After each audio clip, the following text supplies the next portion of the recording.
नमस्कार दोस्तों, the लीशम platform पर आपका स्वागत है। अभी हाल फिलहाल में आपने सुना होगा एक बहुत ही हर मीडिया पर देख रहे होंगे आप, आसपास में लोग बातचीत कर रहे हैं समान नागरिक संहिता के बारे में। तो आज हम आपसे चर्चा करेंगे समान नागरिक संहिता के बारे में, यानी यूसीसी के बारे में।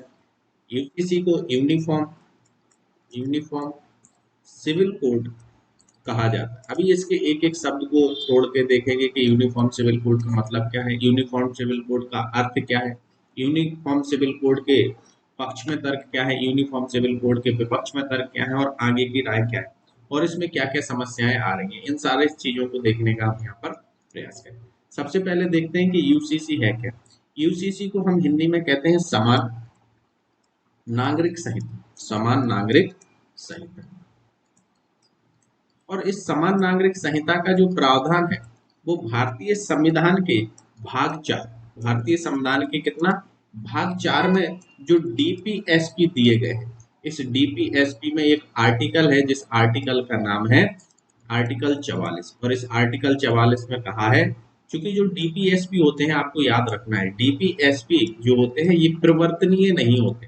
परिवर्तनीय नहीं होते हैं का मतलब है कि आप डीपीएसपी को बाध्य कराने के लिए आप सुप्रीम कोर्ट नहीं जा सकते। डीपीएसपी का मतलब होता है डायरेक्टिव प्रिंसिपल ऑफ स्टेट, यानी राज्य के नीति निर्देशक तत्व। अर्थात राज्य सरकार जब कोई नीति बनाए तो राज्य सरकार अपनी नीति बनाने में इन जो राज्य के नीति को निर्देशित करने वाले तत्व हैं, इन तत्वों को वो लक्ष्य में रखे। और सरकार ने अभी हाल फिलहाल में इस मतलब चल रहा है ये मुद्दा कि सिविल नागरिक संहिता को लागू किया जाए। और सिविल तो यही जो सिविल नागरिक संहिता है ये भारतीय संविधान के भाग 4 डीपीएसपी के आर्टिकल 44 में इसका प्रावधान किया गया। क्योंकि ये तो ऐसा फैक्ट था, परिवर्तनीय नहीं है, अर्थात ये राज्य सरकार पर बाध्य भी नहीं है कि वो लागू करे, लेकिन राज्य सरकार इस दिशा में कदम बढ़ा सकती है। ठीक है, केंद्र सरकार या राज्य सरकार सभी। ठीक है। अब भारत में हम देखते हैं, भारत में कानूनों की स्थिति क्या है, फिर इसके बाद हम और डीप में जाएंगे कि भारत में कानून। तो भारत में जो कानून होते हैं, भारत में दो प्रकार के कानून होते हैं। नंबर वन, एक कानून तो ऐसे होते हैं जो नागरिक कानून है, नागरिक कानून यानी सिविल कानून। और दूसरे जो कानून है इन्हें हम लोग कहते हैं आपराधिक। ठीक, आपराधिक। तो सिविल कानून और आपराधिक कानूनों में मात्र अंतर इतना है कि आपराधिक कानून सभी व्यक्तियों पर, आपराधिक कानून सभी व्यक्तियों पर समान रूप से लागू होते हैं, सभी व्यक्तियों पर समान रूप से लागू। जबकि जो नागरिक कानून होते हैं, नागरिक कानूनों में अगर हम देखें, नागरिक कानूनों की बात अगर हम देखें तो हमारी जो 7वीं अनुसूची है, इस 7वीं अनुसूची में, 7वीं अनुसूची यानी इसमें 3 है, राज्य सूची, संघ सूची और संवर्ती सूची। संवर्ती सूची में सिविल नागरिक संहिता के बारे में, सॉरी, नागरिक अधिकारों के बारे में कहा गया है कि गोद लेना, विवाह और विवाह विच्छेद, इसके साथ उत्तराधिकार, इसके साथ उत्तराधिकार आदि के जो कानून है वो सार्वभौमिक नहीं होंगे, वो सभी व्यक्तियों पर एक समान नहीं होंगे, बल्कि व्यक्ति और व्यक्ति के संबंधों के बीच इनके जो संबंध है ये अलग अलग हो सकते हैं। अब चूंकि क्या है कि भारत जो है, भारत सांस्कृतिक बहुलता वाला राष्ट्र है। भारत क्या है, सांस्कृतिक बहुलता वाला राष्ट्र। जब सांस्कृतिक बहुलता है तो सांस्कृतिक बहुलता का मतलब यह कहीं धर्म संप्रदाय और विभिन्न संस्कृतियों के लोग रहते हैं, तो उनकी जो प्रैक्टिसेस हैं विवाह के, शादी के, उत्तराधिकार के, अब कहीं पर आप देखेंगे विवाह के नियम है, कहीं पर प्रसूति संस्कार पाया जाता है। ठीक है, धनुष बाण देकर आप बायोलॉजिकल पिता होते हैं और एक सामाजिक पिता होते हैं, वहां पर मुलाकाती पति, ऐसे कई प्रकार के ट्रेडिशन है। थोड़ा चूंकि यहाँ समाजशास्त्री दृष्टिकोण से मैं यूसीसी को समझाऊंगा तो थोड़े से आप डीप भी समझेंगे कि क्या क्या ट्रेडिशन। कहीं पर प्रेफरेंशियल मैरिज पाए जाते हैं, यानी मामा भांजी का विवाह है। तो सरकार किन प्रैक्टिसेस, अभी सरकार ने कोई मसौदा तो दिया नहीं है यूसीसी में, लेकिन सांस्कृतिक बहुलता इतनी है भारत में कि यूसीसी को लागू करना एक चुनौतीपूर्ण तो है, लेकिन फिर भी सरकार इस दिशा में एक मध्य मार्ग अपनाकर कार्य तो कर सकती है। और यूसीसी कोई मतलब ऐसा नहीं है, अभी हम इस पे बात करेंगे तर्क और वितर्क पर, बहुत ही एक तार्किक है, तार्किक चीजें हैं ये समानता की ओर कहीं ना कहीं। लेकिन क्या क्या अड़चने हैं, क्या क्या मुश्किलें हैं तो वो उन सब पर हम बात करें। हमने अभी आपको बताया कि भारत में दो प्रकार के कानून, एक नागरिक कानून है, दूसरे आपराधिक कानून है। नागरिक कानून क्या है कि सभी व्यक्तियों पर एक समान नहीं होते, प्रत्येक समुदाय मतलब जितने भी समुदाय हैं उन सब के अलग अलग कुछ नियम हो सकते हैं। ठीक है, मुस्लिम कम्युनिटी के अपने नियम हो सकते हैं, ईसाई के अपने नियम हो सकते हैं, पारसियों के अपने नियम हो सकते हैं, और आपराधिक कानूनों पर सबको समान कानून होते हैं। ठीक है, लेकिन जो आपके नागरिक कानून है यहाँ पर सार्वभौमिक कानून नहीं होते हैं, बल्कि व्यक्तिगत विषयों से संबंधित व्यक्ति और व्यक्ति के मध्य के संबंधों से संबंधित कानून होते हैं। यानी एक व्यक्ति दूसरे व्यक्ति से किस प्रकार का व्यवहार करेगा, ये उससे संबंधित कानून होते हैं। लेकिन भारतीय संविधान का जैसे ही मैंने बताया कि भारतीय संविधान का आर्टिकल 44 क्या बात करता है, समान नागरिक संहिता की बात करता है, यूसीसी की बात करता है। तो हम देखते हैं समान नागरिक संहिता क्या है थोड़ा सा, कि समान नागरिक संहिता में कहा गया है कि सभी मामलों में क्या है, कि सभी मामलों में सार्वभौमिक नियमों की घोषणा करना, सिविल नागरिक यानी सभी को एक समान कानून के तहत लाना। ठीक है, चाहे आपराधिक कानून हो, चाहे सिविल के कानून, चाहे गोद लेने से संबंधित कानून हो, चाहे विवाह से संबंधित कानून हो, चाहे उत्तराधिकार से संबंधित कानून हो, या विवाह विच्छेद से संबंधित कानून हो, सभी के लिए एक समान कानून की स्थापना करना यूसीसी का लक्ष्य है। और भारत सरकार इस दिशा में कदम भी उठा रही है। सिविल नागरिक संहिता, और अब जो ये विवाह विच्छेद है या विवाह है या उत्तराधिकार गोद लेने, ये राज्य सरकार और केंद्र सरकार दोनों इस पर निर्णय ले सकते हैं। ठीक, ये संवर्ती सूची का विषय। तो आपको याद रखना है कि आर्टिकल 44 यूसीसी से संबंधित है। ये भाग 4 में राज्य के नीति निर्देशक तत्व डीपीएसपी में इनको दिया गया, और इसका मतलब है कि राज्य के लिए यह परिवर्तनीय नहीं है, यानी जैसे जब हमारे फंडामेंटल राइट्स का जब हनन होता है, मूल अधिकारों का हनन होता है, तो मैं सीधा अब हम लोग क्या करते हैं, कोर्ट की तरफ अपना मुख कर सकते हैं, सुप्रीम कोर्ट या हाई कोर्ट की तरफ जाते हैं। लेकिन यूसीसी में अगर सरकार लागू कर रही है, नहीं कर रही, तो आप इनके लिए सरकार लागू नहीं कर रही तो ये आप बाध्य नहीं कर सकते। लेकिन सरकार जब भी नीति बनाए, जब भी कोई पॉलिसी बनाए, जब भी नागरिकों से संबंधित कोई कल्याणकारी योजना बनाए, तो उसे आवश्यक है कि राज्य के नीति निर्देशक तत्वों को ध्यान में रखे।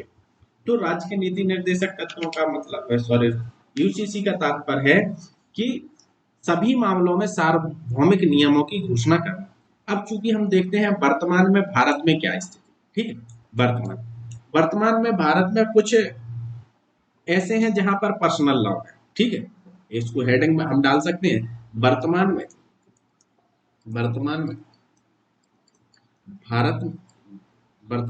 भारत की स्थिति, या भारत में वर्तमान स्थिति। ठीक है, वर्तमान में भारत की स्थिति, कि हम लोग अभी यहाँ कहाँ पर खड़े हैं, हमारे यहाँ किस प्रकार के कानून है, कैसे। तो एक बार थोड़ा सा इसको रिवाइज कर लेते हैं, जो अभी हमने आपको बताया कि क्या क्या हमने अभी यहाँ पर सीखा। तो हम लोग बात कर रहे हैं यूसीसी के बारे में। यूसीसी का मतलब है समान नागरिक संहिता। समान नागरिक संहिता भारतीय संविधान के भाग 4 में दी गई, आर्टिकल 44 में दी गई। भारत में दो प्रकार के कानून है, एक नागरिक कानून है और आपराधिक कानून है। नागरिक कानून में गोद लेना, विवाह विच्छेद तथा उत्तराधिकार से संबंधित प्रावधान किए गए हैं। ठीक है, और ये 7वीं अनुसूची संवृत्ति से संबंधित विषय है। जबकि आपराधिक कानून, अगर कोई भी अपराध करे तो उनके लिए एक समान कानून है। ठीक है, अब थोड़ी सी हम और एक कदम आगे बढ़े तो हमने देखा कि जो आर्टिकल 44 था, इस 44 का प्रावधान ये है, सिविल नागरिक संहिता का मतलब ये है कि सभी मामलों में क्या करेंगे, हम सार्वभौमिक नियमों की घोषणा करेंगे। वर्तमान में हम स्थिति देखते हैं भारत की, वर्तमान में भारत की स्थिति क्या है सर, कुछ पर्सनल लॉ है। क्या है, पर्सनल लॉ। इस पर्सनल लॉ में आप देखोगे तो मुस्लिमों के अलग नियम है, मुस्लिमों से संबंधित कुछ अलग शरिया चलता है मुस्लिम। ठीक है, और ईसाइयों से संबंधित अलग कानून है, पारसियों के अलग, अभी मैं सब बता दूंगा किसका करता है। ठीक है, और हिंदुओं से संबंधित अलग कानून है। ठीक है, लेकिन सरकार ने इस दिशा में, अगर आपको भारतीय संसद ने 1956 में क्या किया था, एक हिंदू व्यक्तिगत जो कानूनों की एक संहिता तैयार की। कब, 1956 में भारतीय संसद ने 1956 में भारतीय संसद ने सिविल नागरिक संहिता की तरफ एक कदम उठाया और कहा कि हम क्या कर रहे हैं कि हिंदू व्यक्तिगत कानूनों की एक संहिता बना रहे हैं। किसकी? व्यक्तिगत हिंदू व्यक्तिगत कानूनों की एक संहिता बना। अब इस दिशा में सरकार ने थोड़ा सा काम प्रारंभ किया, संहिता बनाना। ठीक है, यह संहिताबद्ध किया, हिंदू कानूनों को संहिताबद्ध किया। ठीक है, और अब जो हिंदू व्यक्तिगत कानून है इसमें इन्होंने हिंदुओं को, ठीक है, हिंदुओं के साथ साथ इन्होंने सिख, बौद्ध और जैन को इसमें शामिल किया। किसको? सिख, हिंदू कम्युनिटी, जैसे जितनी भी कास्ट सिस्टम में आते हैं उन सबको। ठीक है, इसके बाद जैनियों को, और जैनियों के बाद बुद्ध को इसमें शामिल किया, बुद्धों को। और कहा गया कि इन पर भारतीय संसद ने जो हिंदू व्यक्तिगत कानून बनाए हैं इन पर लागू और सरकार ने इस दिशा में 1956 में 4 विधेयक लेके आई। कितने विधेयक लेके आई? 1956 में 4 विधेयक लेके आई। तो हम देखते हैं ये 4 विधेयक कौन से हैं, कब लेके आई? 1956। थोड़ा सा देखते हैं। पहला जो विधेयक है इसको देखते हैं। पहला विधेयक अगर आप लोग इस दिशा में जो काम आप देखेंगे सरकार ने जो कदम उठाया, हिंदू विवाह अधिनियम 1955। हिंदू विवाह अधिनियम हिंदू विवाह अधिनियम 1955। हिंदू विवाह अधिनियम, हिंदू मैरिज एक्ट 1955 के तहत प्रावधान किया गया कि एक विवाह की अनिवार्यता, यानी आप एक विवाह कर सकते, एक साथ दो विवाह, दो स्त्रियों के साथ, ये स्त्री और पुरुष पर समान रूप से लागू होते हैं। ठीक है, जितने भी 1956 में भारत से, यानी एक विवाह की अनिवार्यता कर दी गई। इसमें क्या हुआ? प्रावधान क्या कहते हैं इसमें, आप चाहो तो नोट्स भी बना सकते हो। प्रावधान एक विवाह की सोशियोलॉजी वाले बच्चों के लिए, जितने भी इंडियन सोसाइटी से संबंध सारे बच्चों के लिए जो भी कंपटीशन की तैयारी कर रहे हैं उन सब के लिए ये कंटेंट बहुत अच्छा है। एक विवाह की अनिवार्यता लागू कर दी गई, यानी एक विवाह की अनिवार्यता। ठीक है, एक विवाह की, अब एक विवाह की जब अनिवार्यता लागू कर दी गई तो इसका मतलब क्या हुआ?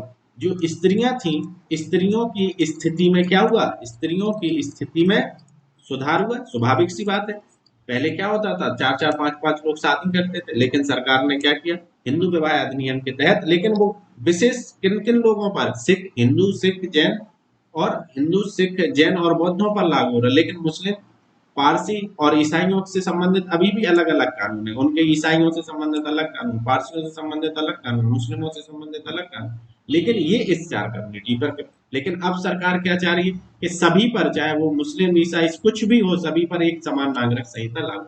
लेकिन सरकार ने इन कम्युनिटियों को पहले जोड़ने का काम किया था 1956 में, हिंदू व्यक्तिगत कानून को संहिताबद्ध किया, और इस दिशा में सरकार ने हिंदू विवाह अधिनियम 1955 लागू किया। और इस हिंदू विवाह अधिनियम में प्रावधान किया गया कि एक विवाह की अनिवार्यता हो, और इस एक विवाह की अनिवार्यता से क्या हुआ? महिलाओं की स्थिति में सुधार आया। दूसरा प्रावधान किया गया कि हिंदू स्त्रियों को भी विवाह विच्छेद का अधिकार है। स्त्रियों को हिंदू स्त्रियों को भी विवाह विच्छेद का अधिकार, विवाह विच्छेद का यानी तलाक का अधिकार। ये भी बहुत, यानी हम लैंगिक समानता की ओर जा रहा है। जितना पुरुष को अधिकार है उतना ही महिला को अधिकार है। भाई नहीं हो रहा, पहले क्या माना जाता था? 7 जन्म का बंधन माना जाता था, लेकिन सरकार 1955 का अधिनियम लेके आई और सरकार ने घोषणा की कि भाई कोई 7 जन्म का बंधन नहीं, जब तक निभ रही है पट रही है रहो, नहीं निभ रही है पट रही है आप अलग हो जाओ। किसके द्वारा? हिंदू विवाह अधिनियम। और सरकार ने जो गोत्र विवाह थे, गोत्र बहिर्विवाह को क्या कर दिया गया? समाप्त कर दिया गया। गोत्र बहिर्विवाह और साप्रवर विवाह को, अब जो सोशियोलॉजी वाले बच्चे होंगे वो समझ रहे होंगे, गोत्र बहिर्विवाह और बहिर्विवाह को क्या कर दिया गया? सरकार ने यहाँ पर समाप्त कर दिया। कहा कि अब ऐसी कोई वो नहीं है, आप चाहो तो अपने गोत्र बहिर्विवाह आवश्यक नहीं है, उसी गोत्र में शादी कर सकते। सापिंड विवाह की अनुमति दे दी गई। अभी व्यवहारिक रूप में वो नहीं है, वो एक अलग बात है, लेकिन सरकार ने ये 1955 में ही काम कर दिया था। ठीक है, सापिंड विवाह की अनुमति दे दी, सापिंड विवाह की अनुमति। ये सब प्रावधान है किसमें? हिंदू विवाह अधिनियम 1955 में सापिंड विवाह की अनुमति दी। इसके साथ न्यायिक पृथक्करण का प्रावधान किया गया। क्या? न्यायिक पृथक्करण, न्यायिक पृथक्करण का प्रावधान किया गया। बहुत बढ़िया। न्यायिक पृथक्करण का प्रावधान यानी न्यायालय के द्वारा आपको पृथक्करण। और एक स्त्री भी अपने पति को तलाक दे सकती है, एक स्त्री भी अपने पति से विवाह विच्छेद कर सकती है, और उसमें 4 शर्तें रखी गई। नापुंसकता, नापुंसकता हो, ठीक है, विक्षिप्तता हो, पागल हो, ठीक है, संक्रमण रोग से, अगर कोई संक्रमण रोग से ग्रसित है तो उसको भी विवाह विच्छेद कर सकती है स्त्री या पुरुष कोई भी, ठीक है, या पति 7 वर्ष तक गायब रहा हो, लोप हो गया हो, पति 7 वर्ष से पति का लोप हो गया हो, पति नहीं हो, ठीक है, या फिर बलात्कारी हो, या फिर पशु मैथुन में संबंधित हो, पशु मैथुन, या हम कहें कि वो समलिंगी। तो इन स्थितियों में क्या है कि एक स्त्री को भी क्या है, तलाक देने का अधिकार है। पुरुष तो तलाक दे ही सकता है, विवाह की समाप्ति कर सकता है, लेकिन हिंदू विवाह अधिनियम में गोत्र बहिर्विवाह, सप्रवर बहिर्विवाह को पूर्णतः समाप्त कर दिया गया। सापिंड विवाह की अनुमति दे दी गई। न्यायिक पृथक जो पृथक्करण का प्रावधान था कि न्यायिक रूप से आप लोग अलग होंगे, इसके साथ महिलाओं को भी विवाह विच्छेद की अनुमति दी गई और एक विवाह की अनिवार्यता कर। तो सरकार इस दिशा में अभी तक तो लग रहा है कि अगर सिविल नागरिक संहिता लागू हो जाती है या सरकार इससे विवाह से संबंधित कुछ इस प्रकार के कानून बना, तो इसमें कोई हर्ज नहीं है, एक तो बेहतर ही दिशा में काम हो रहा है, ठीक। लेकिन हम लोग इस पे अभी और डीप चर्चा करेंगे जब पक्ष और विपक्ष पे तर्क पे बात करेंगे, तो चीजें और क्लियर। इसके साथ ही सरकार ने एक और नियम लेके आई, हिंदू उत्तराधिकार का नियम। हिंदू उत्तराधिकार का नियम, हिंदू उत्तराधिकार अधिनियम, ठीक। ये भी 1956 का है। कब का है? 1956। पहले भारत में क्या होता था, हिंदू उत्तराधिकार अधिनियम से संबंधित 2 कानून चलते थे, एक मिताक्षरा था और दूसरा दैवभाग था। दैवभाग, तो जो मिताक्षरा था, मिताक्षरा बंगाल और असम को छोड़कर, बंगाल और असम को छोड़कर, असम को छोड़कर संपूर्ण भारत में लागू था। यहाँ संपूर्ण भारत में लागू था। जबकि दैवभाग की स्थिति क्या थी, ये केवल बंगाल और असम में लागू था, बंगाल और असम में लागू था, और पूरे भारत में यह लागू नहीं था। तो हिंदू उत्तराधिकार अधिनियम 1956 के तहत मिताक्षरा और दैवभाग दोनों की समाप्ति कर दी। थोड़ा सा मैं बता देता हूँ मिताक्षरा क्या है। मिताक्षरा कौन है? विज्ञानेश्वर है इसके, विज्ञानेश्वर। और जबकि दैवभाग के कौन है? जिबूती बहन। ये दोनों क्वेश्चन बहुत आते हैं, जिबूती बहन, जिबूती बहन। मिताक्षरा में क्या होता है कि पुत्र का पिता की संपत्ति पर जन्मजात अधिकार होता है, जन्मजात अधिकार, चाहे पिताजी दें या नहीं दें, अगर वो उनकी औलाद है, उनके बच्चे हैं, तो जन्मजात अधिकार। लेकिन दैवभाग में क्या है? पिता की मृत्यु के बाद, पिता की मृत्यु के बाद संपत्ति पर अधिकार, पिता की मृत्यु के बाद संपत्ति पर अधिकार। लेकिन अब इस पूरे दैवभाग और मिताक्षरा में आपने देखा तो कहीं पर पुत्र की ही बात हो रही, या तो पिता के जीवित रहते हुए संपत्ति ले रहा है या मृत्यु के बाद। यहाँ पर स्त्रियों की तो बात ही नहीं हो रही है, स्त्रियों को संपत्ति के रूप में कोई कहीं चर्चा ही नहीं है। तो सरकार ने हिंदू उत्तराधिकार अधिनियम 1956 में प्रावधान कहा कि अब स्त्रियों को भी संपत्ति में लड़के के जैसा ही पूर्ण अधिकार है।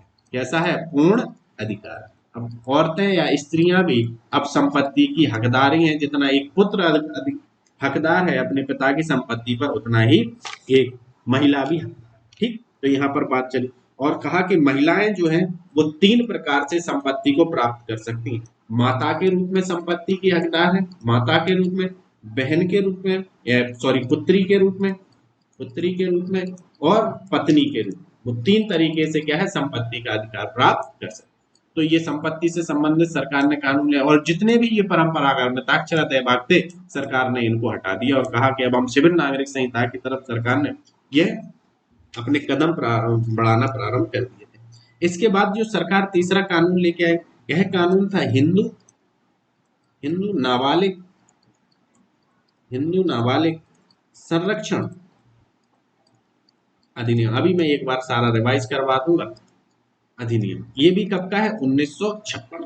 भाई इसमें क्या प्रावधान था, थोड़ा सा देखते हैं। इसमें प्रावधान ये था कि मान के चलो कोई एक नाबालिग बच्चा है, अब उसकी संरक्षण करना है, और एक बच्चा है, उसके स्वाभाविक सी बात है कि पति, एक पिता होंगे और दूसरी पत्नी माता होगी, एक पिता होंगे, ऐसा लिखो, एक पिता है और एक माता है। मैं इसको समझा देता हूँ इसको। और ये बच्चा है, ठीक है। अगर इसमें पिता की मृत्यु हो गई तो इसका संरक्षक पिता की संपत्ति से संबंधित कोई भी पुरुष ही माना जाता था, कोई महिला नहीं होती थी, ठीक है। परिवार का, इसके परिवार का कोई पुरुष ही इनकी संपत्ति। ऐसा नहीं होता था कि इस पिता का संरक्षक माता को बना दिया जाए, नहीं, बल्कि परिवार के किसी पुरुष को ही बनाया जाता था, हिंदू नाबालिग से। तो सरकार ने ये देखा कि अरे भाई ये तो बड़ी अच्छी स्थिति नहीं है, और वो पुरुष इसी माता के सामने बच्चे की और संरक्षण नहीं बल्कि उसकी संपत्ति का दुरुपयोग भी करते। तो सरकार ने फिर एक अधिनियम लेके आई, हिंदू नाबालग संरक्षण अधिनियम 1956। सोशोलॉजी वाले, सोशल इशू वाले, यूपीएससी वाले सभी लोग इनको ध्यान रखें, क्योंकि अब ये मेंस में क्वेश्चन बनेंगे, ऑब्जेक्टिव टाइप भी यहाँ से क्वेश्चन बनेंगे। तो सरकार ने दो प्रकार के संरक्षकों की बात की। संरक्षक आप कितने प्रकार के हो जाएंगे? दो प्रकार के संरक्षकों की बात की। पहला संरक्षक था प्राकृतिक संरक्षक।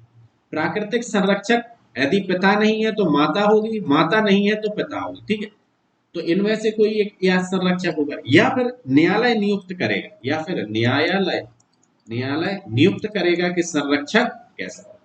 तो इस हिसाब से अगर पिता की मृत्यु हो गई तो परिवार का कोई पुरुष नहीं रहेगा बल्कि माता ही उसकी और माता की अगर मृत्यु हो जाती तो, और अगर माता पिता दोनों की मृत्यु हो जाती है और बच्चा नाबालिग है तो इसका संरक्षक पर कौन नियुक्त करेगा? न्यायालय नियुक्त करेगा। तो नाबालिगों के संरक्षण के लिए सरकार ने क्या बनाया? एक हिंदू नाबालिग संरक्षण अधिनियम बनाया।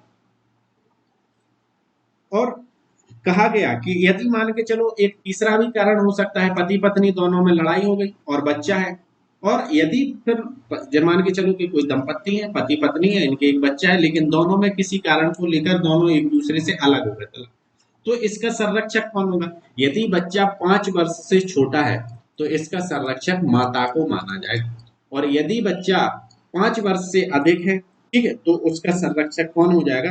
पिता हो जाएगा, ठीक है। लेकिन 5 वर्ष से नीचे है तो माता ही संरक्षक रहेगी, ये चीज आपको याद रखना, ठीक है।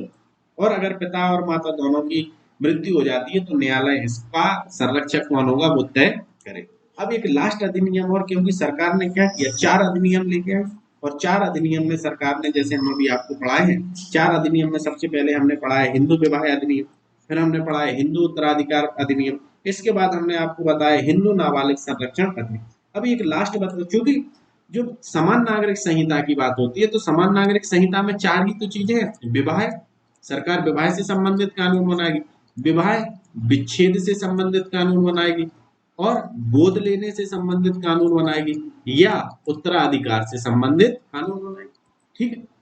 इन्हीं से संबंधित तो कानून बनाएगी। अभी सरकार का ड्राफ्ट सामने नहीं आया, लेकिन मीडिया में इतनी चर्चा है कि अब हमें भी चर्चा करनी पड़ी है, क्योंकि यहाँ पर क्वेश्चन बनेंगे तो भाई हमारे जो छात्र है या हमसे जो पढ़ते हैं, हमसे हमारे साथ जुड़े हैं, तो उन्हें तो सारे पक्ष इसका पता होना चाहिए कि नहीं। अब चौथा जो सरकार कानून लेके आई 1956 में, यह था हिंदू हिंदू दत्तक ग्रहण, हिंदू दत्तक ग्रहण और भरण पोषण और भरण पोषण भरण पोषण अधिनियम, भरण पोषण अधिनियम 1956। इसमें सरकार ने कहा कि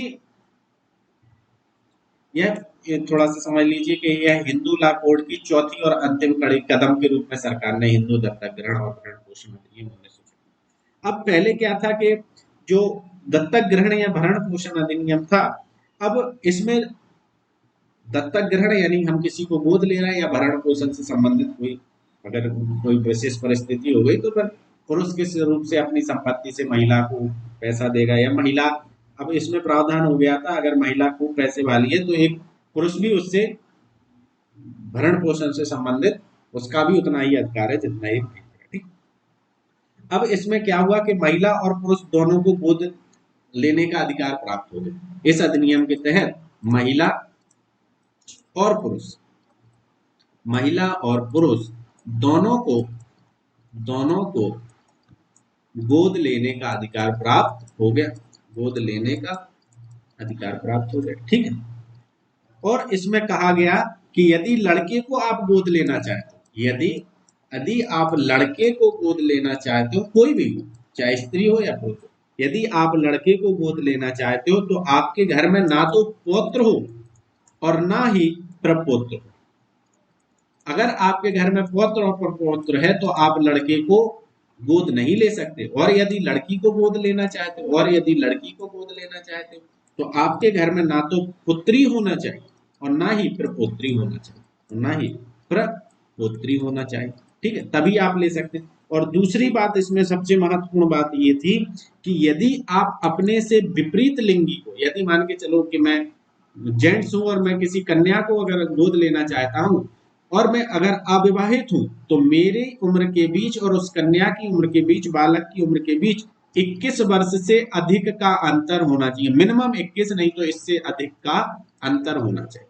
इससे कम अंतर की आप बच्चे या बच्ची अगर कोई महिला लेना चाहती है विपरीत लिंगी को यानी लड़के को, तो उनके बीच भी कम से कम 21 वर्ष का अंतर होना चाहिए या इससे अधिक का अंतर होना चाहिए। ठीक है, अगर विवाह नहीं हुआ है तो, और अगर विवाह है तो उसकी अलग शर्त। तो आपको ये भी याद। अब भरण पोषण से संबंधित अधिकार है, तो भरण पोषण संबंधित अधिकार केवल स्त्रियां, मैंने पहले ही बताया कि भरण पोषण से संबंधित अधिकार में केवल स्त्रियां ही मांग नहीं कर सकती बल्कि पुरुष भी अपनी इस पत्नी की संपत्ति से मांग कर सकता है। भरण पोषण के हकदार के लिए स्त्रियों को 5 कोटि में, इसी अधिनियम के तहत स्त्रियों को 5 कोटि में बांटा गया। कितनी कोटि में बांटा गया है? 5 कोटि में। सबसे पहले पत्नी, पत्नी को भरण पोषण का अधिकार।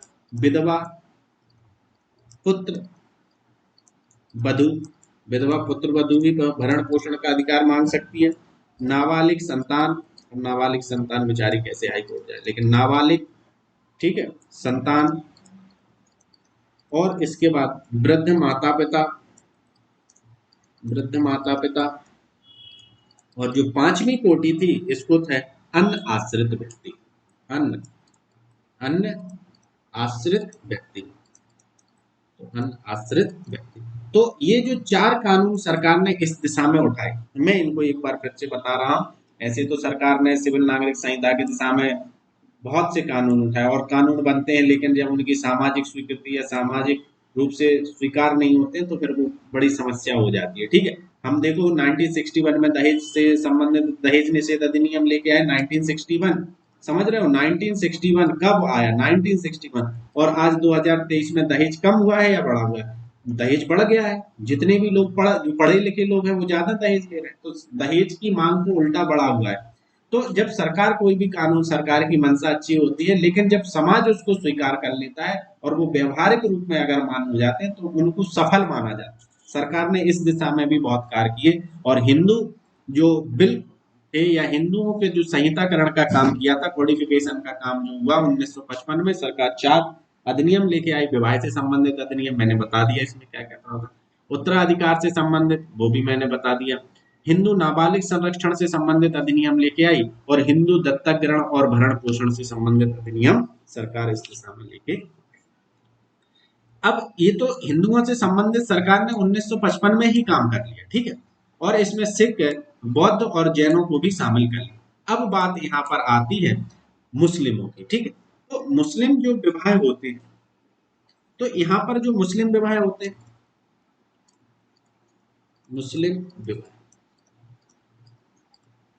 मुस्लिम विवाह को एक कॉन्ट्रैक्ट माना जाता है, कॉन्ट्रैक्ट, ठीक है, इसको संविदा माना जाता है, संविदा, ठीक है। और यहाँ पर जो है 2 लिंगों का यूनिक्स ऑफ सेक्स, यानी 2 लिंगों का मेल, यानी 2 विपरीत लिंगियों का मेल। और यहाँ पर जो प्रावधान किया जाता है मुस्लिम समुदाय में, यहाँ पर मेहर की व्यवस्था की जाती है, ठीक है, इनकी अपनी प्रैक्टिस है, तो इनके लिए सरकार ने अलग से प्रावधान नहीं है, क्योंकि मुस्लिमों का जो एक्ट है या मुस्लिम विवाह विच्छेद जो अधिनियम है वो 1939 का था, ठीक है। तो वो जब से सरिया कानून चल रहा है और लोग उसको फॉलो भी करते हैं, और इसी के संबंध जब सामाजिक कोई आता है तो न्यायालय भी इन्हीं चीजों को उठाते हैं, ठीक है। फिर ईसाइयों से संबंधित अधिनियम है ईसाई विवाह अधिनियम, भारतीय, इसका पूरा नाम है भारतीय ईसाई विवाह अधिनियम, भारतीय ईसाई, भारतीय ईसाई विवाह अधिनियम, भारतीय ईसाई विवाह अधिनियम, ये है आपका 1872, ठीक है। और इनका जो विवाह विच्छेद अधिनियम है वो है 1869। पारसी विवाह एवं विच्छेद अधिनियम, पारसी पारसी विवाह एवं विच्छेद अधिनियम, भारतीय विवाह एवं विच्छेद, सॉरी, पारसी विवाह एवं विच्छेद अधिनियम 1936 का है, और मुस्लिमों का 1939 का है। ठीक है, तो इस हिसाब से देखा जाए तो भारत में अलग अलग कम्युनिटी है, उनकी अलग अलग प्रैक्टिस है, लेकिन सरकार अब चाह रही कि केवल हिंदू ही नहीं, सभी समुदाय के लोगों के लिए एक समान कानून का प्रावधान किया। अब पैच तो यहाँ फंसता है कि भारत में जब आप जाते हो तो भारत बहुत ही सांस्कृतिक बहुलता वाला देश है। भारत में कहीं पर आपको बहुपति विवाह देख, बहुत सी जनजातियां ऐसी हैं जहां पर बहुपति विवाह देखने को मिलता है, बिल्कुल मिलता है। जहां पर भ्रातत्व तो वही बहुपति विवाह देखने को मिलता है, भ्रातक भ्रातक बहुपति विवाह, बहुपति विवाह, ठीक है। और यहाँ पर कहीं कहीं पे अभ्रातक भ्रातक बहुपति विवाह भी देखने को मिलता है, ठीक है। इसके साथ बहुपत्नी बहुपत्नी विवाह, ठीक है। द्विपत्नी, बहुत सी ट्राइब्स ऐसी हैं जहां पर द्विपत्नी बाई गैमी विवाह देखने को मिलता है। कहीं पर हमें देखते हैं तो हमें प्रेफरेंशियल मैरिज देखने को मिलते हैं, अधिमान्य विवाह देखने को मिलते हैं, अधिमान्य विवाह। अब थोड़ा सा मैं सोशियोलॉजी की तरफ जा रहा हूँ, अधिमान्य विवाह देखने को मिलते हैं। और इस अधिमान्य विवाह में हम देखते हैं सलिंग सहोदर विवाह, और एक सहोदर विवाह, और एक होते हैं बिलिंग सहोदर विवाह, ठीक है, बिलिंग सहोदर विवाह। तो इन दोनों में कहीं पर देवर विवाह देखने को मिलता है, कहीं पर साली विवाह देखने को मिलता है, कहीं पर सरोरल पॉलीगैमी विवाह, स्वसात्विक बहुपति विवाह देखने को मिलता है। तो ये सब चीजें होती हैं, ये अलग अलग प्रैक्टिसेस हैं विवाह से संबंधित, उत्तराधिकार से संबंधित, अलग अलग समुदाय में अलग अलग प्रैक्टिस है। लेकिन इनके बावजूद क्या सरकार इन प्रैक्टिसेस को समाप्त कर देगी? क्या सरकार इनकी जो परंपराएं हैं, जो रीतियां हैं, मतलब ऐसी चल रही हैं बहुत से समुदाय में, क्या इनको खत्म करके एक सिविल नागरिक संहिता ला देगी? तो ये बहुत सी चीजें इसमें है। जैसे अगर हम और बात कहें तो कहीं पर गोत्र विवाह है, गोत्र विवाह भी देखने को मिलता है, ठीक है। गोत्र विवाह तो सरकार ने पहले ही बंद कर दी। साप्रवर है, सापिंड विवाह है, ग्राम विवाह है, टोटम विवाह है, अनुलोम विवाह है, प्रतिलोम विवाह है। उत्तराधिकार से भी संबंधित कई जनजातियों में अपने अपने नियम है, कहीं पर कनिष्ठाधिकार है, कहीं पर ज्येष्ठाधिकार है, कहीं कहीं पर समानाधिकार है। तो कई प्रकार की जो कि सांस्कृतिक बहुलता है, मुस्लिमों में अलग, ईसाइयों में अलग, पारसियों में अलग है।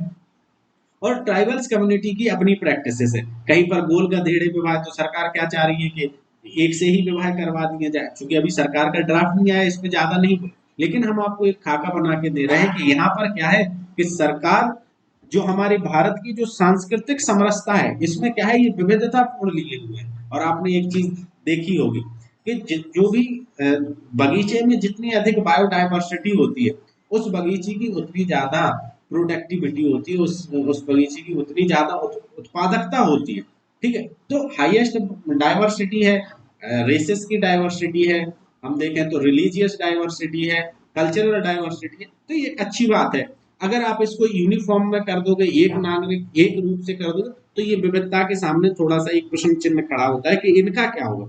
चलिए, अब तो ये तो हमारे देश की वर्तमान स्थिति है कि अलग अलग ट्राइब्स में, अलग अलग कम्युनिटी में, अलग अलग रिलीजन में शादी विवाह के सबके अपने अपने तरीके। लेकिन अब सरकार का मसौदा सामने आ जाएगा तो उस पर फिर से एक वीडियो देखा जाएगा, बनाया जाएगा कि क्या। लेकिन अभी हाल फिलहाल में समान नागरिक संहिता के पक्ष में तर्क क्या है?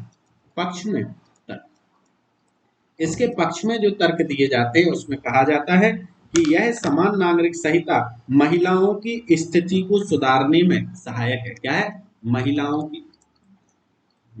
की, स्त्रियों की, महिलाओं की स्थिति को सुधारने की दिशा में, महिलाओं की स्थिति को सुधारने की दिशा में महत्वपूर्ण कदम। क्या है? महत्वपूर्ण कदम। इसको सभी लोगों के लिए है, वो तो चाहे यूजीसी नेट का स्टूडेंट हो, चाहे सिविल का स्टूडेंट हो, ठीक है। यह लैंगिक समानता की और लैंगिक समानता स्थापित करने की दिशा में एक बेहतर प्रयास है। इसके साथ कानूनों में एक रूपता आ जाएगी। तो जो जितने भी वर्डन है कि मुस्लिम लॉ के तहत इतने पेंडिंग केस है, फलान लॉ के तहत इतने हैं, अब क्या होगा, जब एक समान कानून होगा तो न्यायालय पर बर्डन भी आ जाएगा और कानूनों में क्या आ जाएगी? समरूपता आ जाएगी। कानूनों में समरूपता आ जाएगी, समरूपता कानूनों में स्थापित हो जाएगी। समरूपता स्थापित हो जाएगी तो न्यायालयों पर जो अत्यधिक भार है वो भी कम हो जाएंगे। ठीक है। और जो नवीन आधुनिक परिस्थितियां हैं, आज समाज पहले वाला समाज थोड़ी ना है कि मुलाकाती पति की प्रथा चल रही है तो उसको चलने दो। नहीं, गलत है तो गलत है। वहां पर बायोलॉजिकल पिता का निर्धारित प्रसूत कृमि संस्कार के द्वारा होता है। आप बाण धनुष भेंट कर दोगे तो ऐसा टोटा ट्राइब्स में होता है, दक्षिण भारत की है। तो ये सब तो अब नहीं चलेगा, सरकार कहती है। तो क्या है कि आधुनिक सामाजिक परिस्थितियां हैं, आधुनिक सामाजिक परिस्थितियां हैं। इन आधुनिक सामाजिक परिस्थितियों के अनुसार, इन आधुनिक सामाजिक परिस्थितियों के अनुरूप हम क्या करेंगे, अनुरूप कानूनों कानूनों में सुधार हो जाएगा या कानूनों के रूप आ जाएंगे सामने। ठीक है। तो आधुनिक सामाजिक परिस्थितियों के अनुसार कानून हमारे बनाएंगे या कानूनों में सुधार होंगे। और नवीन जो सामाजिक परिस्थितियां और जो नवीन सामाजिक परिस्थितियां हैं, इन परिस्थितियों के साथ हम क्या कर लेंगे, अनुकूलन बैठा लेंगे। इन सामाजिक परिस्थितियों के साथ अनुकूलन स्थापित करने में सहायता मिलेगी। और युवाओं युवाओं की जो आकांक्षाएं हैं, युवाओं की आकांक्षाओं के अनुरूप होगा, आकांक्षाओं के अनुरूप होगा। और सामाजिक समरसता स्थापित हो जाएगी। और सामाजिक समरसता, ये तो पक्ष में तर्क है कि कानूनों में समानता होगी, महिलाओं की स्थिति में सुधार होगी, आधुनिक सामाजिक परिस्थितियों के अनुसार होंगे।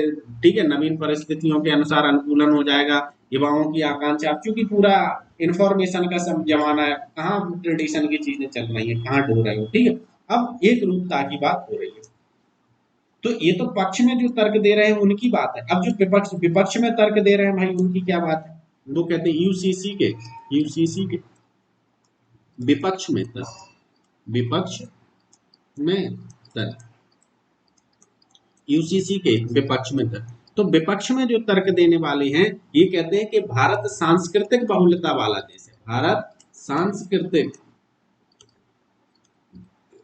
बहुलता वाला देश है, बहुलता वाला देश है। यहाँ एसिमिलेशन नहीं, यहाँ एसिमिलेशन नहीं, यहाँ पर इंटीग्रेशन की आवश्यकता है, इंटीग्रेशन। ठीक है। यहाँ पर आप आज सातवीकरण नहीं कर सकते हो, सबको मिलाकर एक पात्र में नहीं बैठा सकते हो। सारी मोमबत्तियों को आप एक मोमबत्ती का रूप नहीं दे सकते हो, बल्कि इंटीग्रेशन है। सारे धर्म को, सारी प्रथाओं को, सारी रीतियों को एक धागे में जोड़ सकते हो, इनको इंटीग्रेट कर सकते हो, उनको एसिमुलेट नहीं कर सकते। तो ये कह रहे हैं कि सबको अपनी अपनी प्रैक्टिस करने दो, सबको अपने तरीके, लेकिन उन सबको एसिमिलेशन मत करो, उन सबको इंटीग्रेट करो, यानी उनका सातवीकरण मत करो, उनका एकीकरण करो। तो ये यूसीसी के विपक्ष में तर्क है। यूसीसी के जो विपक्ष में है वो कहते हैं इस सांस्कृतिक जो विविधता है, इस सांस्कृतिक विविधता के सामने खतरा भी आ सकता है। और एक जो माइनॉरिटी कम्युनिटी है या जो अल्पसंख्यक है, उन्हें लग सकता है कि उनकी धार्मिक प्रैक्टिस पर या उनकी धार्मिक जो रीति रिवाज है उन पर एक प्रहार हो सकता है। ठीक है। तो इसमें क्या है कि विविधता को खतरा भी है, इस सांस्कृतिक विविधता को खतरा। इसके साथ जो धार्मिक और सांस्कृतिक समुदाय, धार्मिक और सांस्कृतिक समुदाय विशेष के लिए विशिष्ट व्यक्तिगत कानूनों को समाप्त कर सकता है। बहुत महत्वपूर्ण लाइन है कि यह, यानी यूसीसी, यह धार्मिक और सांस्कृतिक, यह धार्मिक और सांस्कृतिक समुदाय विशेष के लिए विशिष्ट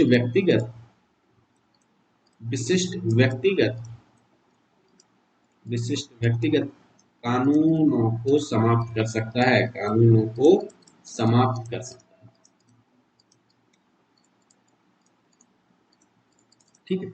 धर्म की स्वतंत्रता से संबंधित जो अधिकार हैं उनके विरुद्ध ऐसा जो विपक्ष में है वो लोग तर्क देते हैं कि भाई यह धर्म की स्वतंत्रता आर्टिकल 28 क्या कहता है, आर्टिकल 28 नहीं 29 क्या कहता है कि भारत के नागरिकों को अपनी विशेष भाषा, संस्कृति एवं शिक्षा संबंधी अधिकारों का प्रावधान करता है। यानी प्रत्येक भारत का जो धार्मिक समुदाय है, वह धार्मिक समुदाय अपनी संस्कृति, अपनी भाषा, अपने शिक्षण संस्थानों के लिए काम कर सकता है। तो लेकिन अगर यूसीसी यूनिफॉर्म से तो सबके लिए एक समान उनके, अब भाई विवाह के तरीके, गोद लेने के तरीके, उत्तराधिकार के तरीके, विवाह विच्छेद के तरीके एक समान हो जाएंगे।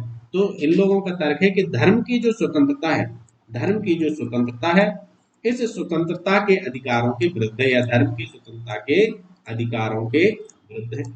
ये भी बात ठीक है, धर्म की स्वतंत्रता के अधिकारों के विरुद्ध है। ठीक है। अब आर्टिकल 25, आर्टिकल 28 और 29 क्या कहता है, ये क्योंकि यहाँ पर वीडियो ज्यादा लंबा हो रहा है तो इसलिए आप लोग उसको खुद देख लीजिएगा थोड़ा, 28 और 29। लेकिन इसके जो पक्ष विपक्ष में तर्क देते हैं उन लोगों का मानना है कि यह धार्मिक स्वतंत्रता के अधिकारों के।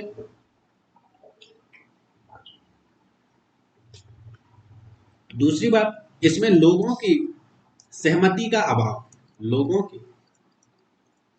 की सहमति का अभाव, लोगों की सहमति का अभाव है।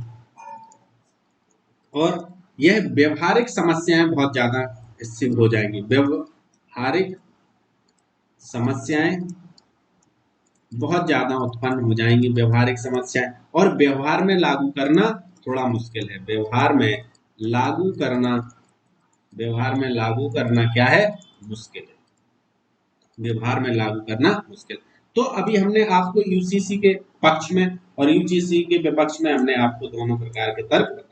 अब देखते हैं यूसीसी की दिशा में क्या क्या प्रयास किए गए। ठीक है, तो सरकार विशेष विवाह अधिनियम लेके आई, विशेष विवाह अधिनियम, विशेष, अभी तक सरकार ने इस दिशा में और क्या क्या, विशेष विवाह अधिनियम, विशेष विवाह अधिनियम, ये 1954, विशेष विवाह अधिनियम 1954। साहेबानो केस, साहेबानो केस, साहेबानो केस 1950 किया। ये थोड़ा केस मैं आपको समझा देता हूँ। साहेबानो एक मुस्लिम महिला थी, लेकिन व्यक्तिगत कानून भरण पोषण के अंतर्गत साहेबानो को भरण पोषण से संबंधित अधिकार को मना कर दिया गया कि व्यक्तिगत कानूनों में के जो मानदंड है उनके अनुसार आप भरण पोषण के हकदार नहीं है। लेकिन सुप्रीम कोर्ट ने क्या किया, न्यायालय ने क्या किया कि आरसीपीसी की धारा 125 के तहत साहेबानों के पक्ष में केस मतलब फैसला दिया और कहा कि भाई व्यक्तिगत कानून नहीं, इन कानूनों के तहत क्या है कि यह भरण पोषण के अधिकार है, और वह केस जीती, उन्हें भरण पोषण का लाभ भी मिला। ठीक है, और उन्हें भरण पोषण से संबंधित अधिकार दिए गए। अब सरला मृदुल के मामले में भी सुप्रीम कोर्ट ने क्या कहा, कोर्ट ने कहा कि यूसीसी को लागू करना चाहिए। सरला मृदुल, सरला मृदुल के केस में यूसीसी को लागू करने के लिए कोर्ट ने कहा, यूसीसी को लागू करने के लिए कोर्ट ने कहा। ये भी आपको याद रखना, ये सारे लिख लीजिए। ठीक है, और यही यूसीसी को लागू करने के लिए सरकार ने पाउलो कैंटिनो और बाना मुरिया लुइजा बेंटीना के केस में भी सरकार ने कहा कि यूसीसी को, और सरकार, न्यायालय कई बार कहती है सरकार से कि आप यूसीसी की दिशा में कर। सरकार, अब थोड़ा सा चर्चा हो रही है, मीडिया में भी चर्चा हो रही है, राजनीतिक दृष्टिकोण से भी चर्चा हो रही है, तो आज मैंने कहा क्यों ना सोशलॉजिकल पर्सपेक्टिव से, सोशलॉजिकल व्यू से हम इसकी चर्चा करें कि समाज में क्या क्या चीजें हैं, किस किस प्रकार के संस्कार चल रहे थे, वो सब मैंने आपको पहले बताया।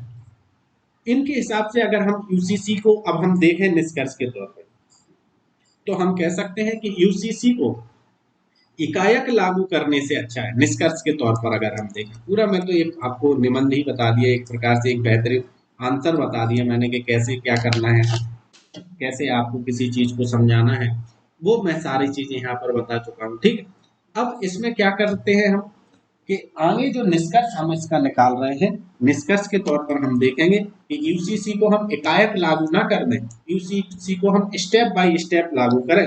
ठीक है, brick by brick approach, brick by brick approach का मतलब होता है एकदम सीसी को मत तोड़ो, थोड़ा थोड़ा थोड़ा करके तोड़ दो, यानी धीरे धीरे आप कानून लाओ, एकदम मत तोड़ दो। एकदम तोड़ दोगे तो अल्पसंख्यक जो कम्युनिटी है या जितनी जिनकी भी अपनी प्राइवेट प्रैक्टिसेस हैं, अपनी व्यक्तिगत प्रैक्टिस, तो उन्हें लगेगा कि साहब बहुत बड़ा, लेकिन धीरे धीरे सरकार इस दिशा में कदम।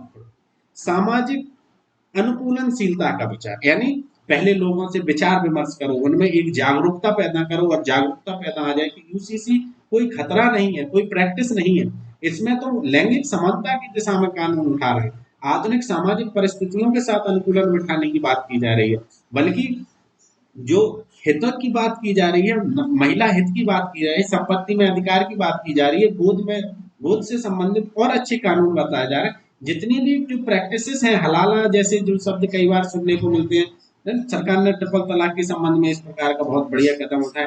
तो सरकार इस दिशा में, लेकिन एकदम नहीं, धीरे धीरे इस दिशा में सरकार को काम करना चाहिए। और हितधारकों के जो जितने भी हितधारक हैं, मतलब जिनके हित प्रभाव हो रहे हैं, तो उनसे विचार विमर्श भी कर लिया जाए, और विचार विमर्श करने के साथ एक मध्य मार्गी, ना तो बहुत ज्यादा एक्सट्रीम लेवल पर और ना ही एकदम बिल्कुल ढीला ढाला, एकदम बिल्कुल एकदम मध्य मार्गी के रूप में हमें क्या करना चाहिए, हमारी सरकार को यूसीसी को लागू करना चाहिए। तो यूसीसी के जितने भी संबंधित पक्ष हो सकते थे, द लीसियम प्लेटफॉर्म पर, मैं इम्तियाज खान हूँ, सोशियोलॉजी यूजीसी नेट को पढ़ाता हूँ, मैंने आपको सारे पक्ष बताने का यहाँ पर प्रयास किया, और आपको, हमें लगता है, उम्मीद भी है, अच्छे से समझ में भी आ गया होगा। अगर कोई समझ में नहीं आया तो आप हमारे जो आपका यूट्यूब का जो कमेंट बॉक्स है, आप उसमें कमेंट करें, और हमारे द लाइसियम के टेलीग्राम चैनल से जुड़ जाएं, और वहां पर हम आपको ये जो पूरा है ये पीडीएफ भेज दूंगा, तो आप वहां से ही पढ़ सकते हो। ये भी पीडीएफ भेज देंगे हाथ से, जो हमने लिखा है, जो कंटेंट बनाया है, वो भी हम आपको, ये सारा आपको कहाँ पर मिल जाएगा, द लीसियम के प्लेटफॉर्म पर मिल जाएगा। चलिए आज के लिए इतना ही।